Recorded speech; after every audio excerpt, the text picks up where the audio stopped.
Who was the greatest emperor in all of history? Was it Alexander the Great, who conquered most of the known world?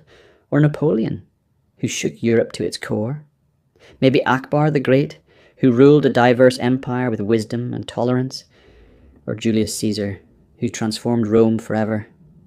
Let's compare their lives, their empires, and their legacies, and try to answer this age-old question. 1. Alexander the Great, 356 BC, 300 to 23 BC. Alexander became king of Macedonia at just 20 years old. Within a decade, he conquered the Persian Empire, Egypt, parts of India, and everything in between. He never lost a single battle. Alexander's military tactics are still studied today, but he died young, at 32, and his empire broke apart after his death. His legacy? He spread Greek culture far and wide, from Egypt to India, but his empire didn't last. 2nd Julius Caesar, 100 BC, 44 BC. Caesar was a brilliant general and a powerful politician. He expanded the Roman Republic into a vast empire. He was loved by the people but feared by the Senate. In 44 BC, he was assassinated by his own senators. Why? Because they thought he wanted to become a king. But his death led to the rise of the Roman Empire. His adopted heir, Augustus, became the first emperor. Caesar's name became a title. Caesar in Rome and Kaiser in Germany.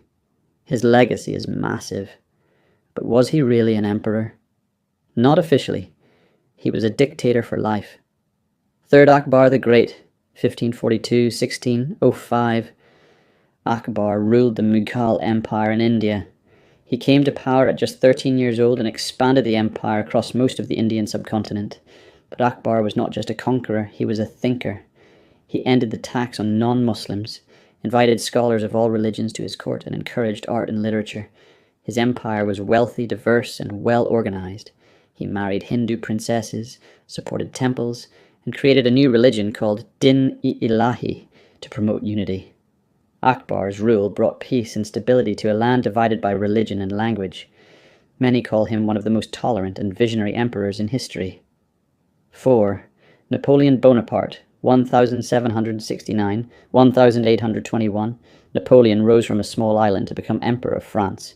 He was a genius in battle, winning wars across Europe. He reformed France, from education to law. His legal code, the Napoleonic Code, still influences many countries today. But he crowned himself emperor and fought war after war. Eventually, he lost, first in Russia, then at Waterloo. He was exiled and died far from home. He changed Europe forever, Charles, but also caused millions of deaths.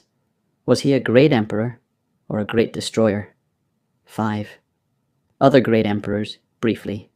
Genghis Khan, united Mongol tribes, conquered the largest land empire in history, but was ruthless. Augustus Caesar, first Roman emperor, brought peace and stability to Rome for decades. Ashoka the Great, Indian emperor, who turned from war to peace and spread Buddhism across Asia. Qin Shi Huang, first emperor of a united China, started the Great Wall, but ruled with an iron fist. So, who was the greatest? It depends on how we define great. If greatness is about conquest, then Alexander and Genghis Khan stand tall. If it's about lasting reforms and peace, Akbar, Augustus, and Ashoka shine. If it's about global influence, Napoleon and Caesar changed history in their own ways. So maybe the real answer is, there is no single greatest emperor. Each ruled in different times with different goals, but all of them shaped the world we live in today. Who do you think was the greatest? Let us know in the comments.